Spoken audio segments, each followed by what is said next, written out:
Hello everyone and welcome back to my Let's Play Space Engineer series.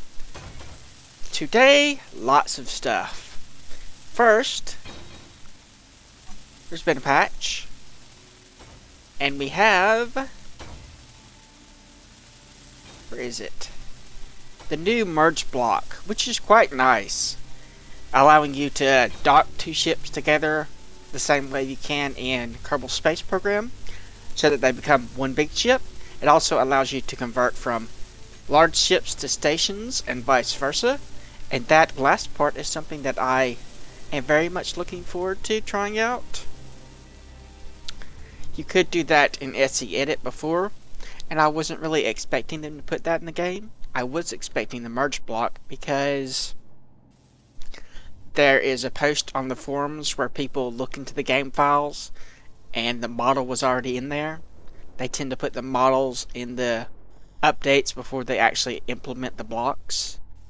So the model was laying around for I think a week or so before they actually implemented the merge block. And from its looks, most people had pretty much deduced that there's going to be some kind of docking thing. But we are going to have much fun with that. We're probably going to redesign these SCVs a little bit, maybe to take care of that, to take advantage of that I should say. I'm not entirely certain if I can do it or not. There are some downsides to the merge block. For one, I would like if it would also act as a conveyor tube I mean, so that you could pass items through it.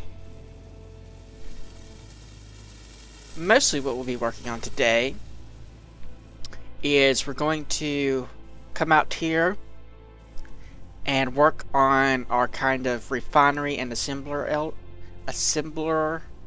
oh wow, that's a hard word to say, refinery and assembler area. But since that's not going to be the most interesting thing, while we're doing that, I'm going to talk about the cargo ship design contest that I've been mentioning in numerous episodes. We're actually going to start it this episode, and it will run for I think 2 weeks. Should be enough. That'll give you 2 whole weekends to work on it.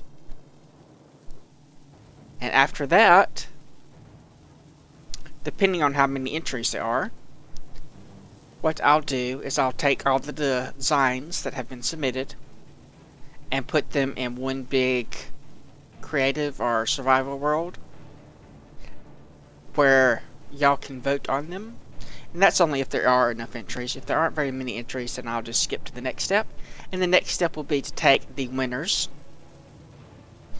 and put them in a modded cargo ship type file, basically so they spawn as cargo ships with random cargo, or military ships with the ammo and the fuel and all that stuff.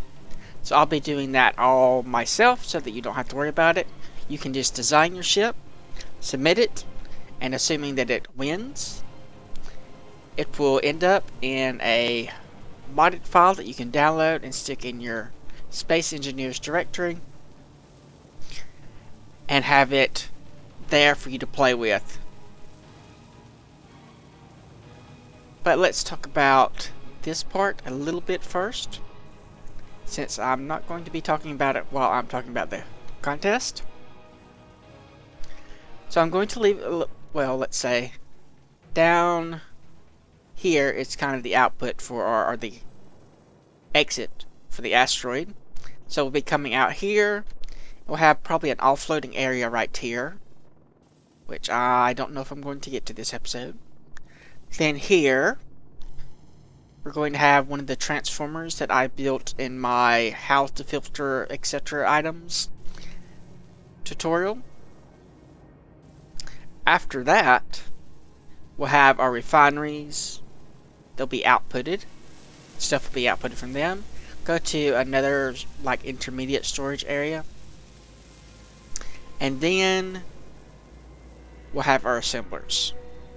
I'm thinking I'm going to start with 10 refineries and probably boost that and leave enough room, I should say, for 20 but not actually place the other ones, or maybe place them and then just leave like... I don't intend to use all 20 of them for the near future.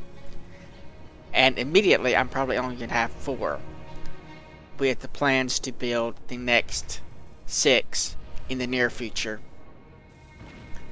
Then maybe next episode, or at the end of this episode, depending on how long that takes, we'll start working on setting up something for our grinders.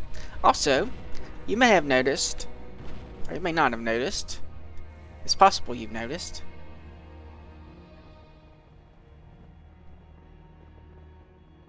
let's see, we've moved. Yeah, it was really hard to drag all these asteroids all the way over to Jupiter. But Jupiter is my favorite planet. I can't really tell you why, but it is my favorite planet. I've been fascinated with it since I was very young. So I decided to add that background, and that is a modding thing, or a third-party modding program, where you can... It's wrong button. Where you can take some backgrounds people have designed and just stick them into the game. I think there's a bug with the latest version of it. It also allows you to change the fog and the shaders so that they can be lighter or darker. But the last version, the last patch seems to have broken something. If you try to redo the fog or the shaders, you can just change the background and not change anything else. So if you download that and it hasn't been patched yet, be sure to make sure you don't change the fog and you don't change the shaders. But now I will start working on this while we talk about other stuff. The purpose of the competition is to provide new cargo ships for people who have grown tired of the default 9, such as you've memorized the defense placements and the booby traps and things of that nature, as well as provide ships that make the universe feel more alive. The contest will be divided into eras, each era representing a particular social political climate. There will also be limits on cost and mass. Thus the goal isn't to design the best ship ever, but to design the best ship that fits within a given era and is within the mass and cost budget. Mass is straightforward, but cost will be in terms of quote-unquote the iron price of a ship. This is a metric I've come up with that gives every ingot a price based on its its relative rarity to iron, with iron having a value of 0.01 up to platinum with a value of 24.46. The full list is available on the Space Engineers forum thread for this contest. There's a link in the description. You may be wondering how you are expected to come up with the metals required to build a ship. That part is easy. SE Toolbox provides that function. You will merely have to load your world, select the ship, then click the Copy Text Detail to Clipboard button, which copies all the information to the clipboard. Then paste that into an Excel worksheet or any other type of spreadsheet. Then copy the prices from the forum thread, multiply the two together, and add up the total. Shouldn't take more than a minute or two. I go over these steps in more detail in the forum post with pictures and such if you are not accustomed to using Excel. In addition to the ship cost, you must also take into account ammo and fuel cost, which are also listed in the forum post as a simple additional cost for each turret or reactor. You can look in the SE Toolbox, or you can look at SE Toolbox to get the accurate count at a glance. For instance, if you built a ship with, say, 10 turrets and you have forgotten how many turrets you actually ended up placing on the ship, when you look in SE Toolbox, or also when you copy and paste, it will tell you, it breaks down the total amount of each type of block. So we'll say like how many heavy armor blocks, how many light armor blocks, and somewhere there'll be how many heavy or how many turrets, and you can just multiply that times the number that I give you for the ammo cost, are the same for the reactors, and add that to the iron price that you've already calculated using the metal requirements to build the ship. Now let's talk about the socio-political climate of the first contest. The first era will be pre-war, a time of peace where the military has suffered years of budget cuts, decades really, and there hasn't been combat between two heavy armored ships in more than a century. All combat is between military ships and pirates, or between pirates and cargo ships, with maybe an occasional military ship on cargo ship combat if the cargo ship is caught smuggling or something like that. A pirate ship, or a typical pirate ship, is something with light armor and maybe some fixed rocket launchers. Possibly a few interior turrets mounted externally. Even in rare instances, a Gatling turret. But the Gatling turrets will be unlikely, as they are hard to disguise and announce the fact that they are a pirate, as Gatling turrets for non-military vessels are outlawed. A typical pirate would be something like Blue 2 in the Easy Start 2 scenario. Due to the lack of any significant threats, the upper echelons of the military have become entirely political, with no appointments being made based on actual ability.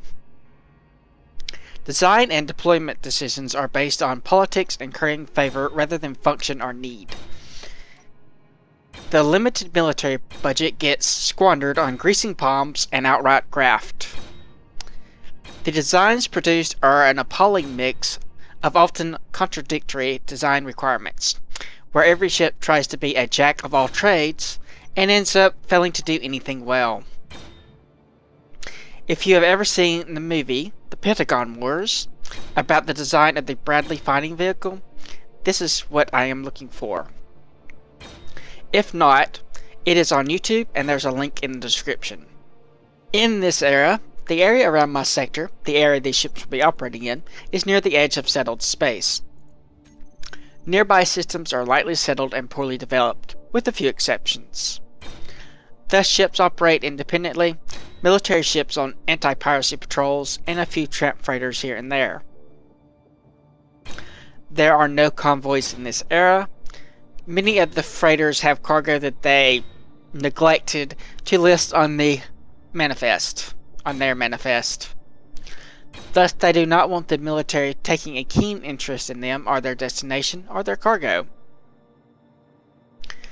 There are also no internal defenses of any kind, including no booby traps in this era.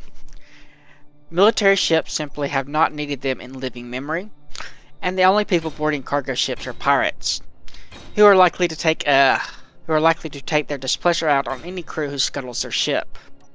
Military ships are on the small size, with a mass limit of 350 metric tons, that is, 350,000 kilograms, and an iron price of 150,000 or less. They are armed with Gatling turrets and nominally fixed rocket launchers. However, since the AI cannot make use of the fixed rocket launchers, you are not required to include them in the design. They are not allowed to have missile turrets of any type. Missiles are too expensive for such an economically strapped military to waste, and are not necessary given that all of their targets are lightly armored. All Gatling turrets must be connected together via the conveyor system, and there must be enough cargo space to hold 60 units of Gatling gun ammo for each turret on realistic cargo settings. If you include fixed rocket launchers, you must also connect them via conveyors and provide a magazine capacity of 60 missiles per launcher. I will not list any requirements for thrust. I will merely say that they must be reasonable. If there are a number of unreasonable entries, I will provide minimum requirements for thrust for future eras. The competing role requirements for military vessels are scout, survey ship, custom ship, anti-pirate ship, escort ship, raider ship, and a picket ship. There will be more details about the various design requirements of each role listed in the forum post. You may pick as few as 3 role requirements, or as many as all of them. For both military and civilian vessels, function is more important than form. That means your ship has to work, has to do its job more, or that how it does its job is more important than what it looks like. Cargo ships are lighter with a limit of 250 metric tons and an iron price of 130,000 or less. Cargo ships are required to have full anti-meteor coverage.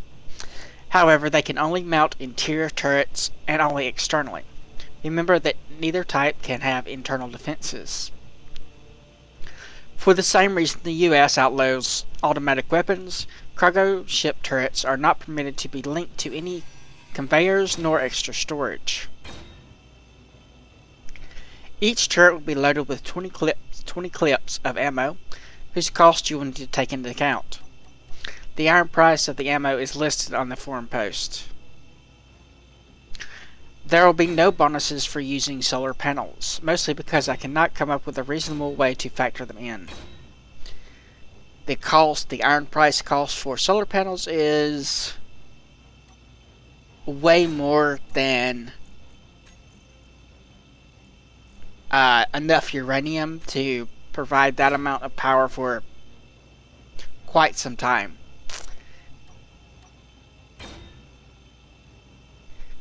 Thrust for cargo ships must also be reasonable, though the definition for reasonable for the cargo ships is much lower.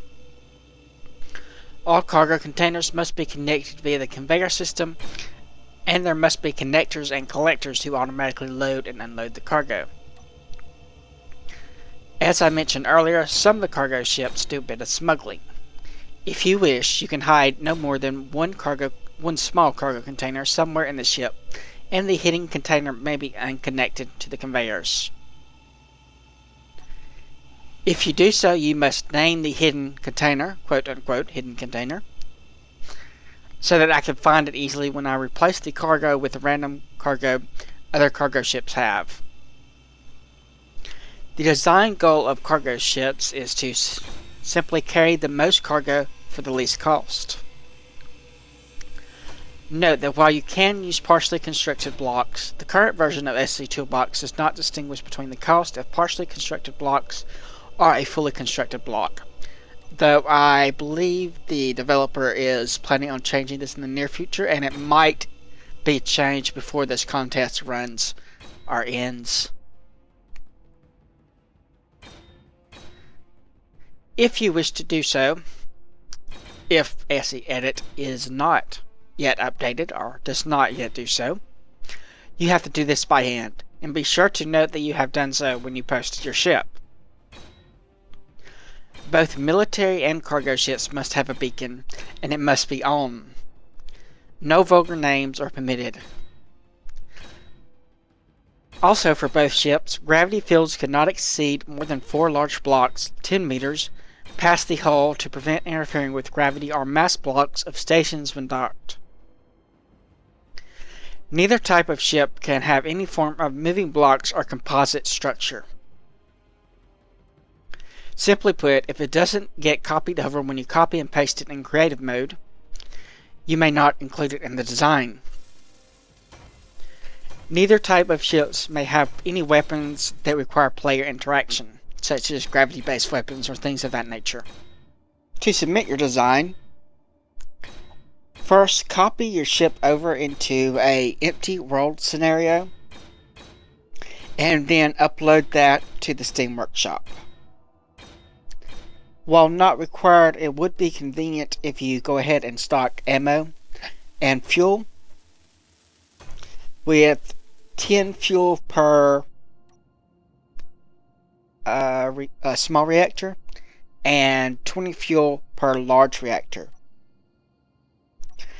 60 rounds of box Gatling gun ammunition for each Gatling gun turret, and 20 clips per each interior turret.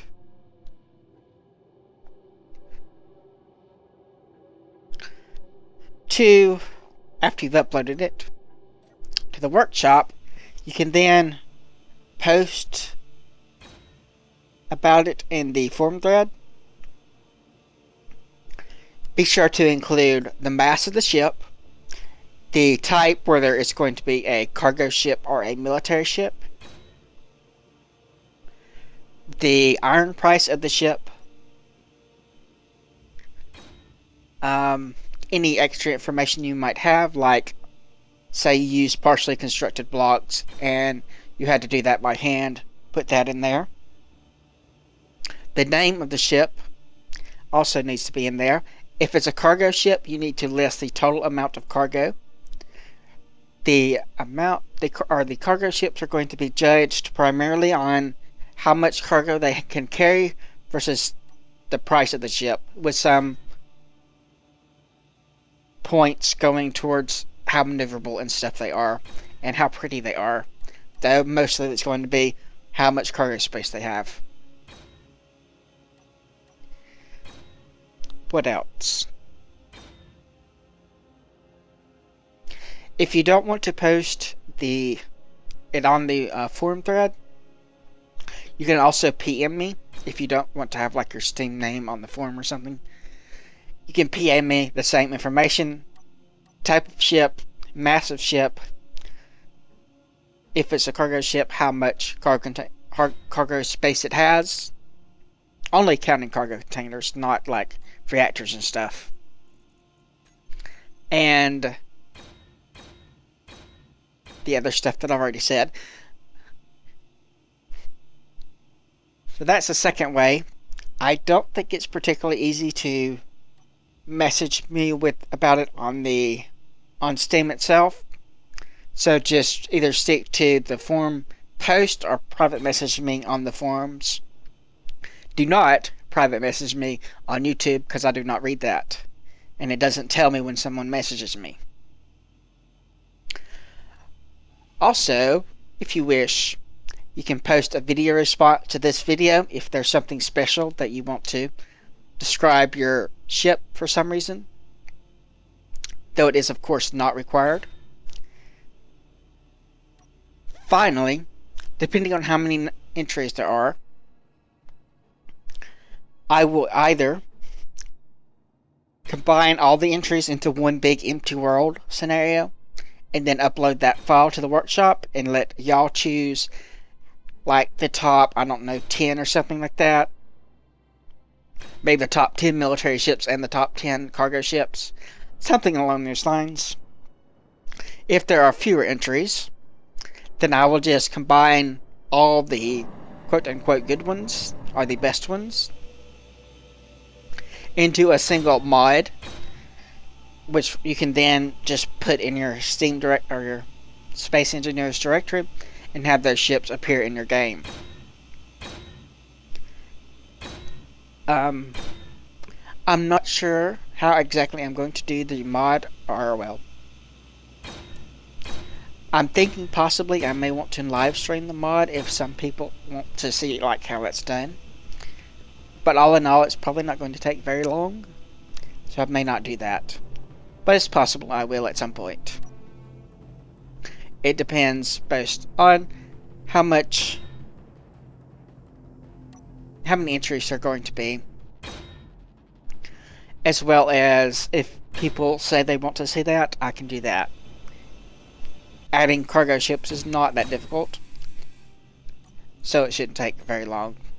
I could also just upload a tutorial video at some point in the future if people want it that way. But that's going to be it for this episode. I'm not quite sure what we're going to do next episode. I have a few ideas.